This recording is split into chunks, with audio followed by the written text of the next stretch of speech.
मृत्यु के बाद क्या होता है इसकी चिंता नहीं करनी। हमें आज हम वर्तमान में क्या कर रहे हैं इसकी चिंता करनी है। अगर वर्तमान में हम कृष्ण नाम जप रहे हैं, राधा नाम जप रहे हैं, भगवान नाम जप कर रहे हैं, कोई गलत आचरण नहीं कर रहे, तो मृत्यु के बाद हमें आनंद ही मिलेगा परिणाम में। हमें उसकी चिंता नहीं करनी। और अगर हम अभी गलत हैं तो हमें भोगना पड़ेगा। देखो अभी आज हम नाम जप कर रहे हैं, आप नाम जप कर रहे हैं या जो भी धर्म से चल रहा है, लेकिन शरीर में पीड़ा है, किडनी फेल है, कष्ट है, इसका मतलब है कि आज का तो नहीं है ये, तो कल कब गलत की हमें पता नहीं। पिछले जन्म में या 100 जन्म के पीछे कभी तो हमने गलत किया ना, तो वो कर्म तब तक सुरक्षित रखा रहा भगवान के पास और हमको दंड दे रहा है। आज यदि हम गलत करेंगे तो हमको दंड मिलेगा। हमारा जन्म होता है, ये ज्ञान हमें, जब बच्चा छोटा हो तो देखो उसको पुचकारो तो आनंदित होने लगता है, इसका मतलब वो पहले से जानता है इस बात को। और उसको ऐसे करो तो रोने लगेगा वो। उसके मुंह में दूध की बोतल लगाओ, वो पीने लगेगा। इन सब बातों से पता चलता है पूर्वाभ्यासी है, इसको ज्ञान है। नहीं, बच्चा कैसे जाने कि दूध अंदर कैसे पिया जाता है, उसको ज्ञान है। वो भय और प्रेम को जानता है, मतलब उसको ज्ञान है। इसका मतलब ये नया आदमी नहीं है, नई पोशाक है।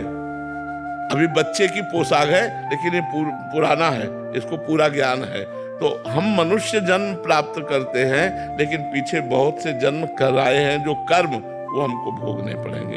अब हमको वर्तमान को सुधारना है। हमारी बुद्धिमानी है, आज हमारा सुधरना चाहिए। आज सुधरेगा तो कल हमारा अच्छा होगा, और कल जो गलत हुआ वो मिट जाएगा। तो आज अच्छा कैसे होगा? हम भगवान नाम जप करते हुए परोपकार करें, समाज सेवा करें, माता पिता की सेवा करें, परिवार की सेवा करें, कोई पाप न करे, तो हमारा अच्छा रहेगा। मृत्यु के बाद हमें आनंद प्राप्त होगा, निश्चित बात है। अब जैसे याद की बात कहो कि मृत्यु के बाद, तो इसी जन्म में आप माँ के गर्भ में 9 महीने रहे, 1 सेकंड का भी याद नहीं। हम लोगों की स्मृति तो इतनी मंद हो चुकी है कि इसी जन्म की बात है। अभी कितने साल के हो आप? 24 साल। तो 24 साल की बात है। अभी तो 24 साल की बात है कि आप 9 महीने माँ की गर्भ में रहे, लेकिन आपको 1 सेकंड का पता नहीं। पता है भला? 1 सेकंड का पता नहीं है। तो अब पीछे जन्मों की तो बात हमें कैसे याद रहेगी, जब इसी जन्म की याद नहीं कि माँ के गर्भ में कैसे कष्ट सहा, कैसे महान दुख में रहे, हमें वो पता नहीं है। हम नाम जप करें और आगे को सुधारें। पीछे जो बिगड़ गया है वो ठीक हो जाएगा। नाम जप कीजिए, सत्संग सुनिए, जिससे ज्ञान प्राप्त हो। अज्ञान के कारण गलत काम भी हो जाते हैं, और अज्ञान के कारण सत्य वस्तु का ज्ञान न होने पर हमें संशय बना रहता है। यदि हम शास्त्र स्वाध्याय करें और सत्संग करें तो हमें ज्ञान प्राप्त हो जाए, तो असत आचरण भी ना हो और असत संकल्प भी ना बने, सही पे आनंद का अनुभव हो, गलत में प्रायश्चित हो, हृदय जले, तो हम सही हो जाएंगे। हमें सत्संग की अत्यंत आवश्यकता है। 2 प्रकार से सत्संग होता है, एक साधु के मिलने पर सत्संग होता है और एक शास्त्रों से सत्संग होता है। गीता प्रेस की बहुत छोटी छोटी पुस्तिकाएं हैं, उनको खरीद लीजिए, उनको पढ़िए, जिससे आपका ज्ञान प्रकाश हो। संतों के वचन सुनिए, जिससे आपका ज्ञान प्रकाश हो। उसी ज्ञान से अज्ञान का नाश होता है। अज्ञान का नाश होते ही गलत आचरण बंद हो जाते हैं। जब हृदय पवित्र होता है तो पवित्र हृदय में विश्वास होता है। विश्वास बहुत बड़ी चीज है। बिन विश्वास भगति नहीं, ते बिन द्रवहि न राम, राम कृपा बिन सपने जीव न लह विश्राम। जीव न लह विश्राम, जीव को जो आनंद और विश्राम मिलता है वो भगवान की कृपा से मिलता है, और भगवान की कृपा भक्ति से मिलती है, और भक्ति विश्वास से होती है, और विश्वास संत वचनों और शास्त्रों के श्रवण पठन से जागृत होता है। मरीज का पूरा जीवन आपको समर्पित होता है। जब आप ऑपरेशन थिएटर पर ले जाते हैं तो सिर्फ आप उसके जिम्मेवार होते हैं। उसके न परिवार का कोई होता है, न उसका कोई प्रिय संबंधी होता है। आप ही उसके माता पिता, भगवान, प्रिय संबंधी, सब कुछ आप है। तो आपकी पूरी जिम्मेवारी होती है कि आपसे कोई प्रमाद ना होने पावे, कोई गलती ना होने पावे, और फिर नहीं बचता है तो फिर आपका उसमें कोई दोष नहीं है, क्योंकि आप कोई भगवान नहीं हो कि आप उसको बचा लेंगे। आपका प्रयास पूरा होना चाहिए। उस प्रयास में अगर प्रमाद है तो आप अपराधी हैं, यहाँ न सही तो भगवान के दरबार में अपराधी है, क्योंकि वो मरीज का पूरा जीवन आपके हाथ में होता है। आप चाहे जहां काटे, आप चाहे जहां जो जैसा व्यवहार करें, वो तो बेहोश आपके थिएटर में केवल आपके ऊपर समर्पित है। अब आपका वहां भगवान का सीसी कैमरा लगा हुआ है, वो देख रहे हैं। यदि आप ईमानदारी से मरीज के साथ बर्ताव करते हैं, अपने जितना ज्ञान भगवान ने आपको दिया है, और इसके बाद असफल हो जाता है, तो ये उसका प्रारब्ध है, आपका पाप नहीं है। यदि आप प्रमादवश कोई असफलता करते हैं, तो उसकी जिम्मेवारी आपकी है, ये आप देख लीजिए। इस मनुष्य जन्म दिया है साधन धाम मोक्ष कर द्वारा, पाई न जे परलोक सम्हारा, सो परत्र दुख पावई, सिर धुनि धुनि पछताए, काले ही कर्मे ईश्वरे मिथ्या दोष लगाए। बहुत बढ़िया अवसर दिया है, खूब राधा राधा जप करके अपना कल्याण कर लो, अपना मंगल कर लो। अगर मनुष्य जन्म प्राप्त करके केवल लड़का बच्चा परिवार मोह ममता इसी में समय व्यतीत कर दिया, तो फिर आए हम मनुष्य जन्म में है साधन धाम, साधना करने के लिए, मोक्ष प्राप्ति के लिए, भगवत प्राप्ति के लिए हमें मनुष्य जन्म मिला है। यदि हम नाम जप करें, अच्छे आचरण करें, परिवार समाज की सेवा करें, तो हम मुक्त हो जाएं। अगर हम भोगों में रत रहेंगे, भगवान को भूल गए, तो यहाँ कुछ साथ जाने वाला नहीं, न बैंक बैलेंस, न तुम्हारा शरीर, न तुम्हारा घर, न तुम्हारे रिश्ते नाते, सब यहीं पड़े रह जाएंगे। इसलिए भाई, हमारा जन्म हुआ है भगवत प्राप्ति के लिए। मनुष्य नर्तन कर फल विषय न भाई, भजिए राम सब काम बिहाई। समस्त कामनाओं का त्याग करके भगवान का निरंतर भजन होता रहे, इसीलिए हमें मनुष्य जन्म मिला है। और यदि हमारा कटु व्यवहार है बच्चों के प्रति, एक मर्यादा है, माता पिता और गुरु और शिक्षक ये अपने शिष्य और अपने बच्चों पर दोष दर्शन कर सकते हैं, इनका अधिकार है। गुण और दोष दर्शन करके दोषों के त्याग के लिए उचित दंड का विधान कर सकते हैं। जैसे गुरु है अपने शिष्य पर, माता पिता है अपने बच्चों पर, उनका दोष निवारण करने के लिए दंड विधान कर सकते हैं। इसके अलावा अगर आपने अपना स्वभाव ऐसा बनाया कि हर बार में क्रोध, हर बार में, तो आप अपने स्वभाव के अनुसार कर्म कर रहे हैं, फिर उसका आपको परिणाम भोगना पड़ेगा। हमें क्रोध करने का नाटक करना है, लेकिन थोड़ी ही देर में हमारा हृदय शीतल है, उसको आशीर्वाद दे रहा है, और उसको फिर बुलाकर, देखो समझ रहे हो ना, आज के बाद गलती नहीं, कोई गलती नहीं, चलो आगे चलो। सुधार के लिए माता पिता, गुरु, अध्यापक ये थोड़ा क्रोध का प्रदर्शन करते हैं। क्रोध नहीं होना चाहिए, क्रोध तो पाप का मूल है। अगर क्रोध करेंगे तो बड़े दोष उत्पन्न हो जाएंगे, हिंसात्मक वृत्ति आ जाएगी, कटुवचन निकलेंगे, गाली निकलेगी, सो ठीक नहीं है। एक बड़ा अधिकारी है और 50 लोग उसके अंडर में है, और उनमें कोई प्रमाद कर रहा, अपने कर्तव्य का पालन नहीं कर रहा, तो उसे क्रोध का नाटक करना पड़ेगा। मतलब वो भय दिखाना कर अपने कार्य को पूरा कराना, ये उसका कर्तव्य, क्योंकि अधिकारी है, ऐसे टीचर है, ऐसे गुरु है, ऐसे माता पिता है। तो हमें अपने कर्तव्य के पालन करने में कोई भी संकोच नहीं होना चाहिए, लेकिन कर्तव्य से विलग भी नहीं होना चाहिए, कर्तव्य से विलग नहीं होना चाहिए। हमें प्रयास करना चाहिए, सरकारी नौकरी के लिए, व्यापार के लिए, हमें धन के लिए प्रयास करना चाहिए। हमारा मनुष्य शरीर मिला है, समाज सेवा, परिवार सेवा बिना धन के हो नहीं सकती। तो हम नाम जप करते हुए यदि प्रयास कर रहे हैं, तो वही तो हमारी उत्तम बात है। नाम जप कैसे छूट जाएगा? जैसे श्वास लेना रुक गया तो हम मर गए, ऐसे हर श्वास में राधा राधा का अभ्यास करो, और चाहे फावड़ा चलाओ तो भी भजन होता रहेगा, ऑफिस में जाओ तो भजन होता रहेगा, व्यापार करो तो भजन होता रहे। हर समय बातचीत थोड़ी होती रहती है, जब बातचीत हुई तो व्यापार हुआ, वो भी भगवान को समर्पित है, शेष समय नाम जप कर रहे हैं, बहुत बढ़िया। चाहे नौकरी हो, चाहे व्यापार हो, चाहे कोई कार्य हो, हमको ये थोड़ी है कि भजन को लेकर हमें किसी गुफा में बैठ जाना, ऐसा नहीं। गुफा वालों को भी संसार की सेवा में आना पड़ता है, साधु महात्मा भी संसार की सेवा करते हैं। तो इस संसार में हम आए हैं सेवा करने के लिए, सेवा करते हुए भजन करने के लिए, दोनों काम होना चाहिए, भजन और सेवा। ये नहीं है कि हम भाई नाम जप का बहाना लेकर के सब काम छोड़ दिए और बैठ गए, ऐसा नहीं, ऐसा साधु महात्माओं के लिए भी नहीं। तुम यज्ञ कराओ, तुम धर्म की स्थापना करो, चलो समाज में जाओ, प्रवचन करो, समाज को सुधारो, ये सब कर्तव्य भगवान देते। देखो शरीर पीड़ित होते हुए भी हम अपने कर्तव्य का पालन कर रहे हैं। हम कोशिश करते हैं जब तक दम रहेगी तब तक आपके बीच में आएंगे और आपसे बात करेंगे। अब जब दमे नहीं रही तो भगवान जाने फिर। हाथ संगस्त दुर्लभ हो, पहले तो महापुरुषों का मिलना ही कठिन है। फिर अगम्यों, उनकी आज्ञा पे चलना कठिन है। किसका प्रश्न है? और यदि आज्ञा का पालन कर ले गए तो अमोघस्य, निश्चित भगवत प्राप्ति हो जाएगी। तो महापुरुषों का मिलना कठिन है। महात्मा जो भगवान में निरंतर चित्त जोड़े हुए हैं, विषय प्रपंच से ऊपर उठे हुए हैं, सबको भगवान का स्वरूप समझते, समदर्शी हैं, किसी से कोई अपेक्षा नहीं, हर समय मननशील हैं, ऐसे महात्मा का मिलना मुश्किल है। केवल वेश ही महात्मा का नहीं है, लक्षण भी महात्मा के होने चाहिए जो शास्त्रों में वर्णन है, जो निर्माण अमोहा जित संग दोषा अध्यात्म नित्या विनिवृत्त कामा द्वंद्वैर विमुक्ता सुख दुख का संगई। ऐसे जो महान पुरुष हैं, यदि वो हमें मिल जाएं और हम उनकी आज्ञा का पालन करें तो हमारे को भगवत प्राप्ति हो जाए। पर आज्ञा पालन करने के लिए लिखा है अगम्यो,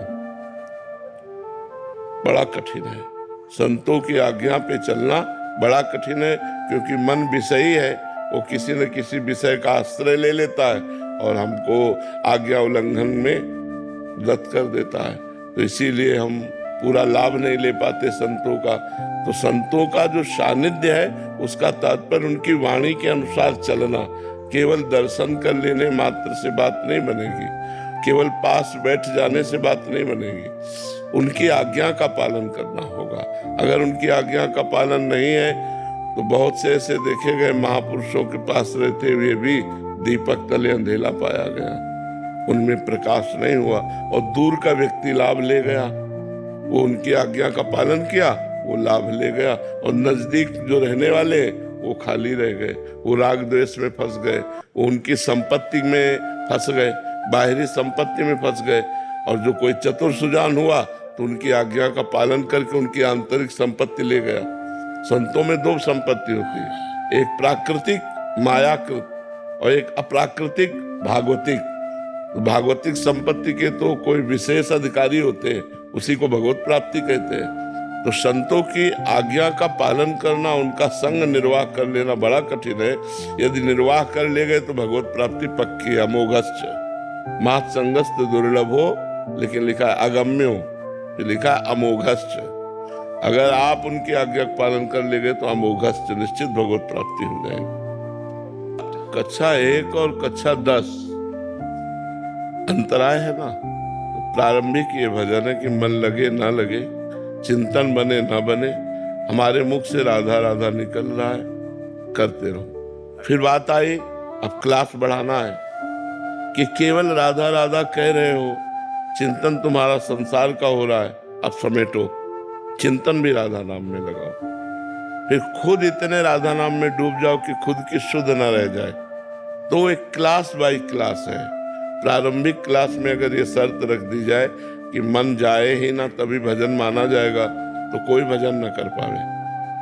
भजन प्रारंभिक सबका ऐसा होता है कि हम भजन करना चाहते हैं पर हमारा मन विषयों में जा रहा है। बार बार अभ्यास करते हुए हम धीरे धीरे मन को कवर कर पा रहे हैं, धीरे धीरे भजन में ला रहे हैं, धीरे धीरे उसको अपने में लगा पा रहे हैं। और काफी कालांतर में फिर मन लगने लगता है तो वही चिंतन करने लगता है। फिर बाहरी जो क्रियाएं हो रही हैं और अंदर जो चिंतन हो रहा है वो एक हो रहा है, राधा राधा। तो मन भी राधा राधा बोल रहा है, श्रवणेंद्री सुन रही है, नेत्रेंद्री ध्यान के द्वारा देख रही है, और अंदर से स्वयं से राधा राधा राधा चल रहा है। तो ये स्थिति होती है। हमको प्रारंभिक स्थिति के साधक है तो प्रारंभिक बात पकड़नी चाहिए। जैसे संतों ने कहा, माला तो कर में फिरे, जिह्वा फिरे मुख माए, मन तो 34 फिरे, ये तो सुमिरन नाय। माला हाथ में चल रहा है और जबान से राधा राधा कह रहे हो और मन संसार का चिंतन कर रहा है, बोले ये तो सुमिरन नहीं हुआ। तो ये किस कोटि का सुमिरन है? ये सिद्ध कोटि का सुमिरन है। अगर साधक इस बात को पकड़ेगा तब तो भजन ही नहीं हो पाएगा। साधक का भजन होता है, थोड़ा मन भगवान में लगा, थोड़ा संसार में लगा, फिर भगवान में लगा, फिर संसार में लगा। ऐसे बहुत काल तक जब अभ्यास किया तो धीरे धीरे उसे अधिक समय भगवान में लगा पाए, फिर पूरा समय भगवान में लग जाता है तो वही सिद्ध हो जाता है। तो इसलिए हमको साधक बन के चलना चाहिए। हाँ, अगर अशुभ प्रारब्ध हैं तो बाधा तो पहुंचाएंगे ही, उनका कार्य ही है आपको असफल करना, उनका कार्य है आपको विपत्ति में फंसाना, आपको दुख देना। तो हरि स्मृति सर्व विपद विमोक्षणम, यदि भगवान का स्मरण किया जाए, भगवान का नाम जप किया जाए, तो समस्त विपत्तियों में रहते हुए भी, हम ये नहीं कह सकते कि नष्ट हो जाएंगी, रहते हुए भी आप सुख पूर्वक उनको पार कर सकते हैं। क्योंकि प्रारब्ध बहुत वज्र की लीक होता है, प्रारब्ध मिटना बड़ा कठिन होता है, नहीं इतने बड़े बड़े संतों को भोगना न पड़े। मान लो आप लोग तो 10 माला 20 माला जपते हैं और रात दिन जो भजन करते हैं, उनके शरीर में जो कष्ट आते हैं वो प्रारब्ध से ही तो आते हैं। तो प्रारब्ध इतना प्रबल है कि बड़े बड़े भजनानंदियों को भी कष्ट भोगने के लिए मजबूर कर देता है, पर उस कष्ट में भी भजन के प्रताप से वो आनंद मगन होकर के निकल जाते हैं। ये बात जरूरी है। भजन नहीं करोगे तो वो कष्ट आपको रौंद डालेगा, वो आपको डिस्टर्ब कर देगा, आपको व्यथित कर देगा। लेकिन यदि भजन चल रहा है तो भारी कष्ट में भी व्यथा उतनी पीड़ित नहीं करेगी, एक आनंद बना रहे। देखो, जब तक हमारी श्रद्धा आपके वचनों पर नहीं होगी तब तक आप नहीं समझेंगे। जब हमारी श्रद्धा आपके वचनों पे हो जाएगी तो हम भी जपने लगेंगे, और जहां जपने लगे तो हमको अनुभव में आने लगेगा, आनंद अनुभव में आने लगेगा, उन्नति समझ में आएगी, आध्यात्मिक उन्नति हो रही है। हम ये नहीं कह रहे कि आप करोड़पति बन जाओगे, लेकिन जो करोड़पति को भी सुख नहीं है वो आपको प्राप्त हो जाएगा। एक आनंद, एक शीतलता, एक निश्चिंतता, एक निर्भयता, एक निश्चोकता, ये आपके अंदर जागृत हो जाएगी। अलग अलग संस्कार होते हैं। तुकाराम जी महाराज के कीर्तन में बहुत से लोग एकत्रित होते थे, तो एक नास्तिक प्रवृत्ति के थे, उनको एक भगत ने कहा कि आप एक बार कीर्तन में केवल चलिए और दर्शन कीजिए, एक बार मेरे कहने से। तो वो चले गए। तो तुकाराम जी का प्रभाव ऐसा कि वो एक बार में ही लुट गए। अब तो रोज कीर्तन जाने लगे और सत्संग सुनने लगे, तो ब्रह्मचर्य से रहने लगे, पत्नी से बात नहीं करते। पत्नी ने कहा, बाबा जी हमारे जीवन में दुख का कारण बन गया। अब उसने सोचा दंड कैसे दे तुकाराम जी को, क्योंकि बातचीत ही नहीं करते, वो हर समय बिट्टल बिट्टल करने लगे और संयम से रहने लगे। तो पत्नी ने कहा, इनके हमसे बातचीत ना करने का कारण तुकाराम जी है, तो तुकाराम जी को दंड कैसे दे। तो पत्नी ने अपने पति से कहा, तुम्हारा तो उद्धार हो गया, क्योंकि तुम इतने बड़े संत से जुड़े, हमारा उद्धार कैसे होगा, एक बार घर लाओ, हम बनाएं पवाएं, उनका चरण धोएं। उनको बड़ा आनंद आया कि यार ये नास्तिक प्रवृत्ति की बदल गई। अब वो जो लिवाने गए सो उसने 10 लीटर पानी एक बड़े भगोने में आग में रख दिया, वो जब खौलने लगा पानी, और जब आके तुकाराम जी के चरित्र में हमने पढ़ा, जब आके बैठे तो पीछे से पूरा खौलता हुआ पानी डाल दिया, उनकी त्वचा उधर गई। हा विठ्ठल, हा विठ्ठल, हा विठ्ठल।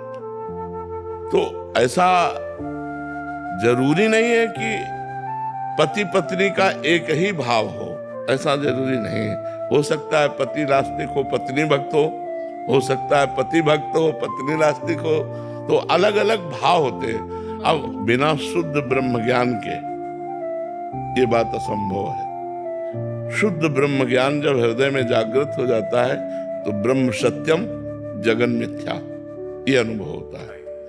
और जब ये अनुभव के बाद वो ब्रह्माकार वृत्ति करता है तो फिर सर्वम खलमिदम ब्रह्म, सब ब्रह्म ही है, मिथ्या कुछ है नहीं, ब्रह्म के सिवा किंचन मात्र कुछ नहीं।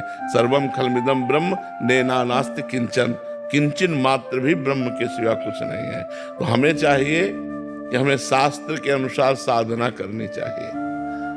जब तक विवेक उदय नहीं होता, सत्य असत्य का निर्णय करने वाला, सत्य क्या है असत्य क्या है इसका परिचय कराने वाला जो ज्ञान है उसे विवेक कहते हैं, तब तक लोक परलोक के भोगों से वैराग्य नहीं होता।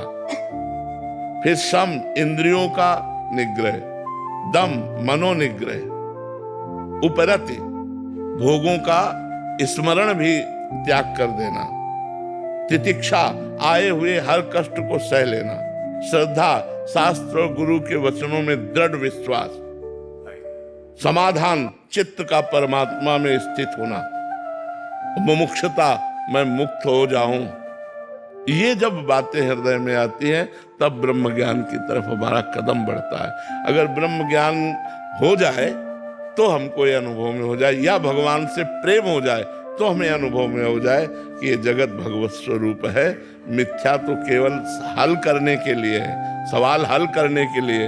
लेकिन जब सवाल हल होगा तो सीय राम में सब जग जानी, करो प्रणाम जोरी जुग पानी, सब में भगवान विराजमान है। ऐसा तो अभी आप मोह निद्रा के स्वप्न को देख रहे हो, अभी आप जगे हुए पुरुष नहीं हो। जगा हुआ पुरुष तभी माना जाएगा जब सर्वत्र ब्रह्म बुद्धि हो जाएगी। आप स्वाप्निक पुरुष है, अभी आप स्वाप्निक पुरुष है। मोह निशा सब सोनिहारा, देखे स्वप्न अनेक प्रकारा।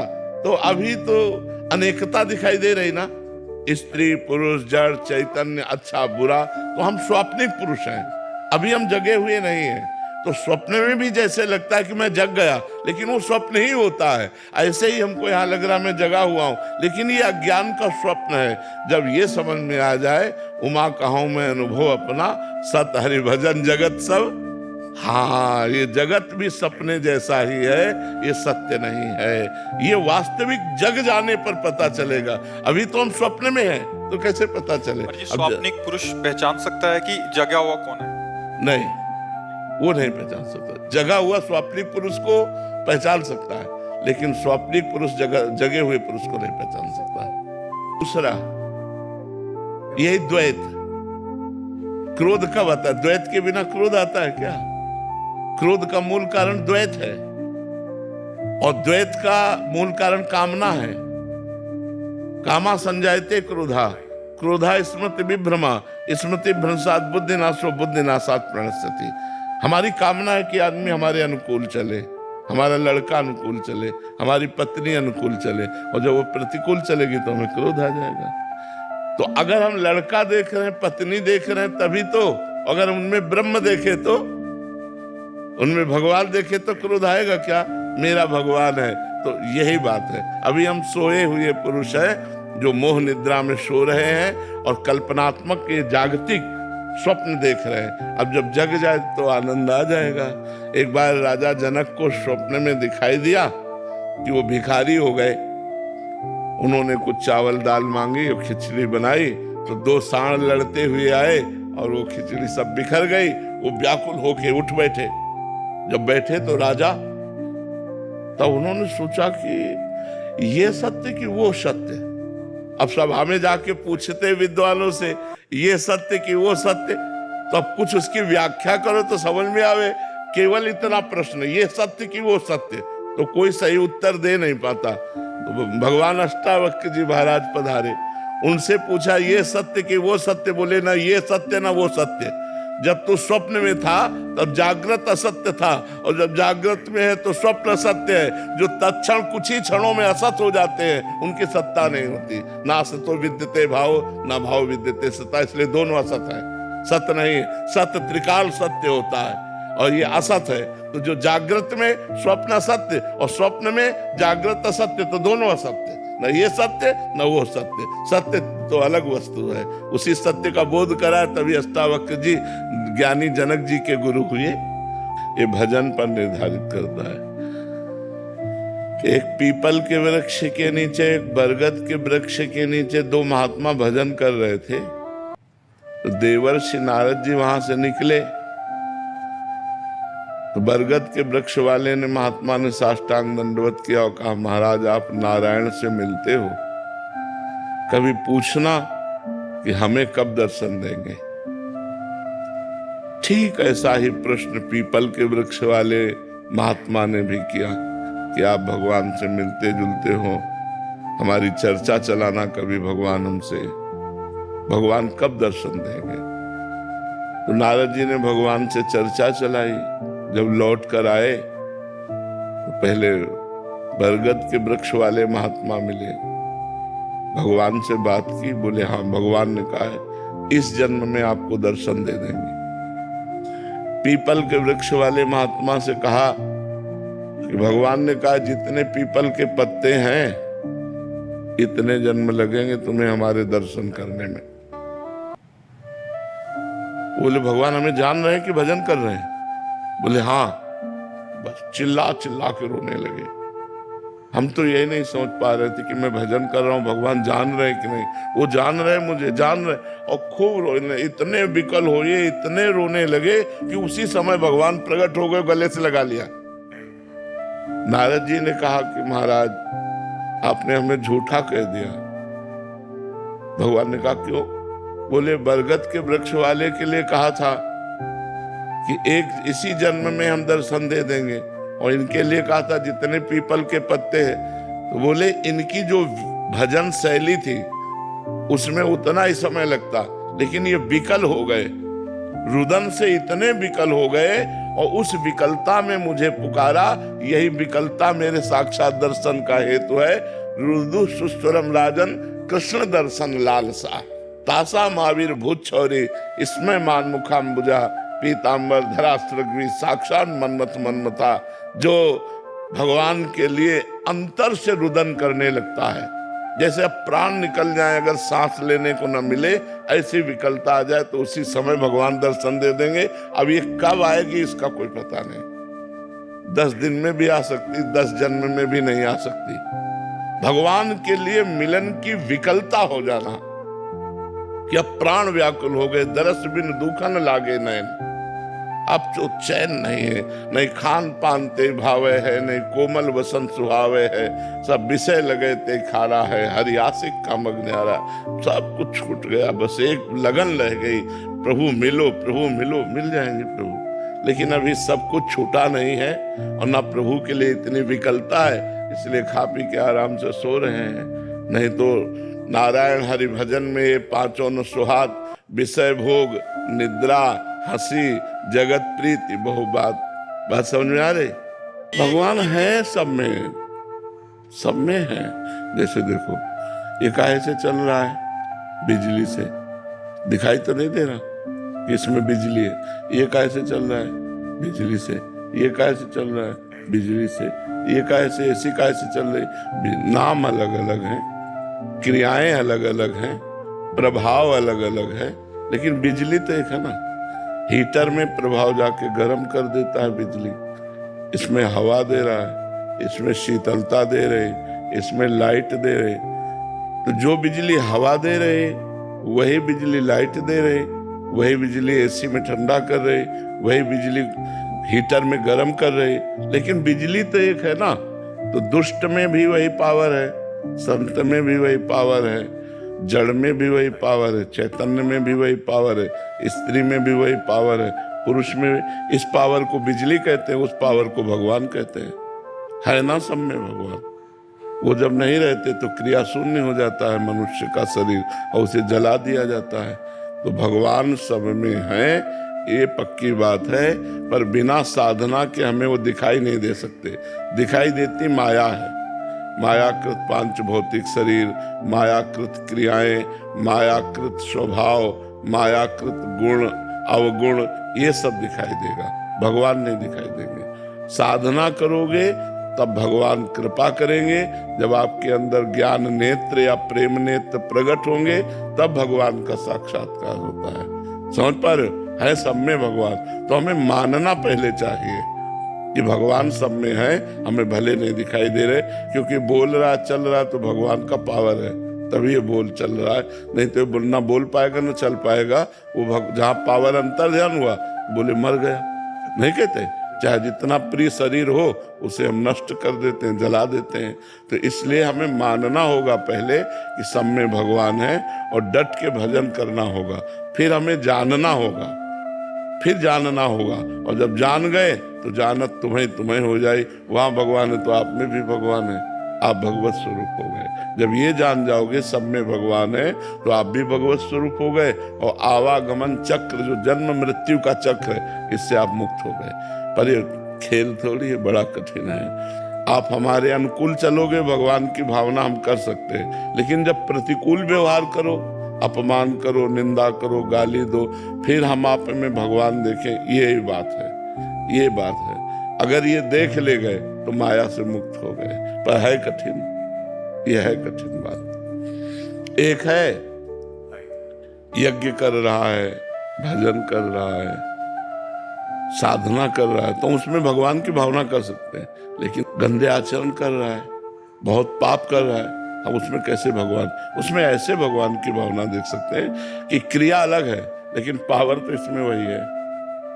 पावर तो वही है। जैसे ये क्रिया अलग है, हवा देता है और वो लाइट देती है, तो अगर बिजली प्रकाशमान है तो इससे प्रकाश क्यों नहीं निकल रहा, ये हवा क्यों दे रहा है?